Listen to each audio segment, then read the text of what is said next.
Harford Road and North Avenue. That's the courthouse right there. I spent a lot of days downstairs in them courthouses, man.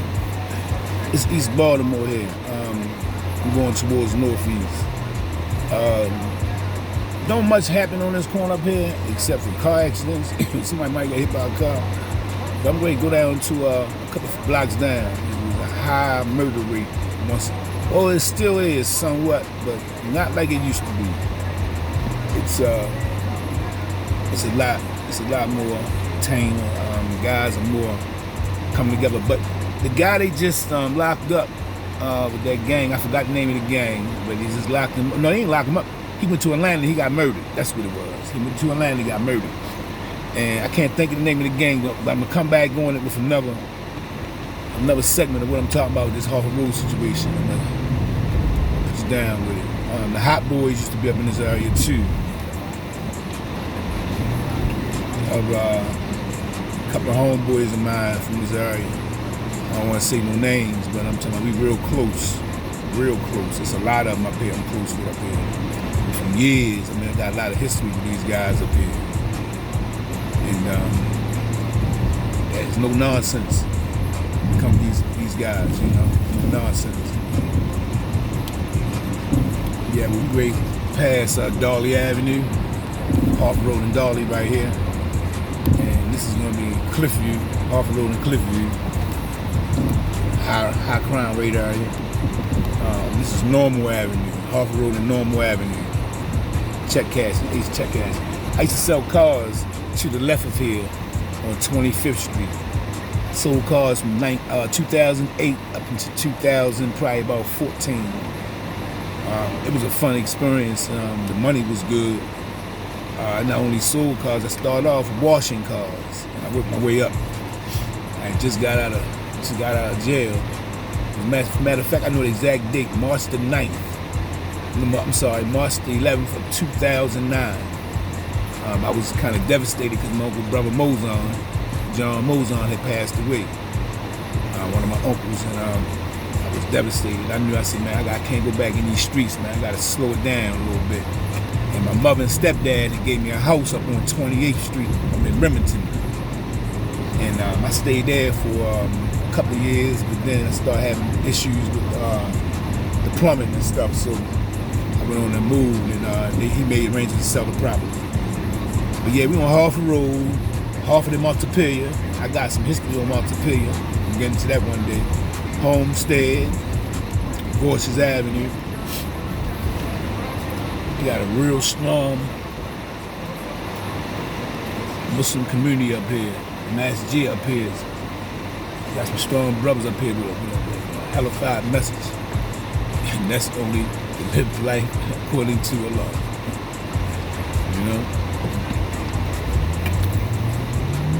One who submit his will to Allah. This is Clifton Park over here to my right. There's a lot of people over here. The Mexicans and took over, no they didn't. But a lot of Mexicans play soccer over here. And it brings a lot of, and baseball, it brings a lot of revenue because you can set up your little tent, your little trucks and stuff, you selling your little wares and carryings on, you know. It's a good way to make a few dollars. Yeah, I should have made this left here. You know, I might still do it. Let me see. You let me over? I'm gonna take this one here, baby. I'm on the Alameda. Alameda was back in the 60s and 70s, it was a privileged area. In the 50s and 40s, it was nothing but white people in this area. In the 60s, blacks started coming further north of the city. And it was a privileged area, man, for blacks one time. You know, you had to have a couple hours on the Alameda. Mainly when you start crossing 33rd Street. That's when you have nice homes at. But the murder rate doesn't change. It's just a different location. It's still a part of that madness out here. But the Alameda and Harford Road, now I'm up on the Alameda and Kirk Avenue. And we cross, the houses start getting bigger as we go further north. Now we're gonna hit Northeast Baltimore. Northeast Baltimore has a history of cliques and neighborhoods beefing with each other. Yeah, Old York Road, Decatur, Old York Road, McCade, Alhambra, McCade. Old boy. Everything is cool. I mean, this the thing. McCade brothers and Old York McCade guys, they have actually, I mean, I wouldn't even say it's a truce, but they let that thing die. Because brothers realize that you cannot get no money and you beefing. I don't know where we get this idea that we gonna get money, but we out here going to war with everybody. That is not gonna fly. You can look at, man, I can name some names of different people who had beef in the city, but I'm not gonna do that because we don't tell names on my segment. We don't get into that, but it's a lot of brothers that was in East Baltimore was getting money and they was beefing with each other. And you can't get money that way, you know, and you're gonna bring the heat. I mean, it's common sense, man. I mean, even the mafia would say, man, we can't have no wars. It costs too much money and bring too much heat. But a lot of our brothers don't look at it as being, I mean, that gangsterism is totally different from when I was growing up. You gotta look at the fact, I'll be 60 years old in November. Yeah, and I still listen to rap music, and I still hang around with young niggas, you know what I'm saying? You know, and that's all right.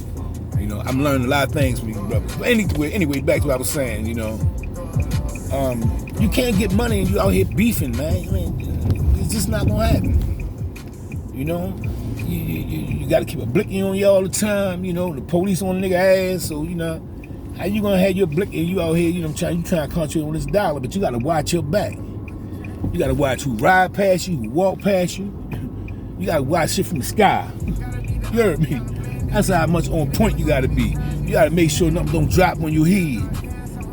That's how it is in Baltimore, man. Here comes a hammer and a hard hat. I say the shit's fucked up. So my nigga, where's the bras at? Cause I'm about to clean house.